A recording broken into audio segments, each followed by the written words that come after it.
Nous allons voir aujourd'hui comment fonctionnent les vidéos dans Ganesha. Pour cela, on va déjà cliquer sur Vidéo dans le menu pour afficher les différents composants vidéo à notre disposition. Nous en avons 4, je vais prendre le premier que je vais glisser entre le texte et la photo. Et alors les 4 composants fonctionnent de la même façon, donc celui-ci ou un autre sera le même fonctionnement. Une fois qu'il est ajouté, je vais le sélectionner et aller sur le bouton modifier pour afficher le menu des options. Ici on constate déjà une première chose, c'est qu'il y a effectivement plusieurs onglets qui sont spécifiques à la vidéo.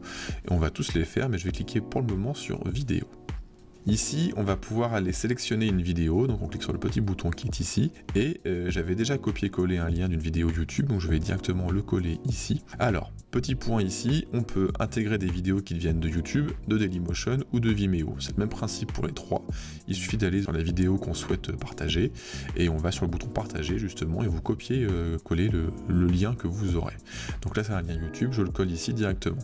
À savoir qu'on peut aussi directement importer une vidéo qui vient du Files Manager qu'on aurait intégré directement au site.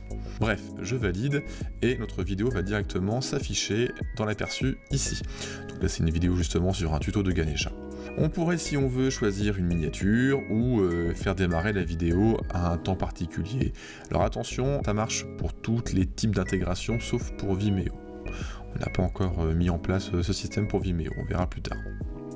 Voilà pour l'onglet vidéo. Alors revenons en arrière et allons ensuite sur l'onglet information. Alors ici on peut remplir le titre de la vidéo. Là j'aimerais par exemple mettre ma vidéo tout simplement. On pourrait mettre aussi une description, donc on va rapidement en écrire une. Et là ils s'affichent tous les deux donc sous la vidéo. À savoir que tous les composants vidéo n'ont pas forcément de titre et de description qui sont possibles. On peut pas forcément en mettre, notamment pour les vidéos je crois en plein écran et en pleine largeur. Il me semble qu'on peut pas mettre de titre et de description. On pourrait très bien justement les afficher en haut de la vidéo, donc on clique sur texte en premier, voilà, donc je vais le remettre en dessous quand même, et puis on pourrait gérer l'espace entre le texte et la vidéo, voilà, par défaut c'est 15 pixels, on pourrait mettre une valeur différente évidemment. On revient en arrière, et on va aller voir ce qu'on a dans le lecteur vidéo. Alors ici nous avons plusieurs options pour la barre d'outils de la vidéo, donc je pourrais alors déjà ici couper le son effectivement, mettre la lecture automatique ou pas, et donc c'est ici qu'on peut effectivement afficher ou non la barre de contrôle de la vidéo et demander à ce que la vidéo se joue en boucle. Attention, tout n'est pas forcément fonctionnel pour l'ensemble des intégrations vidéo, c'est inscrit en dessous l'information.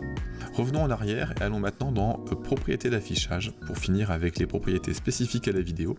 Donc ici on peut choisir un format pour la vidéo comme pour les photos. Donc il y en a plusieurs disponibles. Je pourrais par exemple prendre panoramique. Donc on voit qu'effectivement ma vidéo a changé. Alors évidemment c'est une vidéo, donc le format de la vidéo ne sera jamais modifié. Donc si on change le format ici, on peut avoir des bandes noires qui vont s'afficher en haut, en bas, à gauche ou à droite de la vidéo, mais elle sera jamais déformée en tout cas. Donc après effectivement on peut choisir le format qu'on veut. Quand on intègre une vidéo directement depuis Ganesha, donc si vous intégrez un fichier MP4 à votre bibliothèque et que vous les mettez en vidéo, vous aurez la possibilité d'ajuster la taille de la vidéo au format que vous aurez choisi. Donc la vidéo ne sera toujours pas déformée, mais elle sera en tout cas recadrée pour coller parfaitement au format choisi. Alors évidemment on peut perdre de l'information, mais si on veut faire par exemple un bandeau photo ou un bandeau vidéo plutôt en haut d'une page, et ben on pourrait le faire sans aucun souci. Voilà, mais ça ne marche pas pour le reste. Vous voyez là, si je clique pour YouTube, il ne se passe absolument rien. Donc on pourrait essayer d'autres formats, 16 neuvième par exemple, aucun souci. Voilà pour les différentes propriétés des vidéos. Je vous laisse maintenant tester cela par vous-même et faire vos propres montages. À bientôt.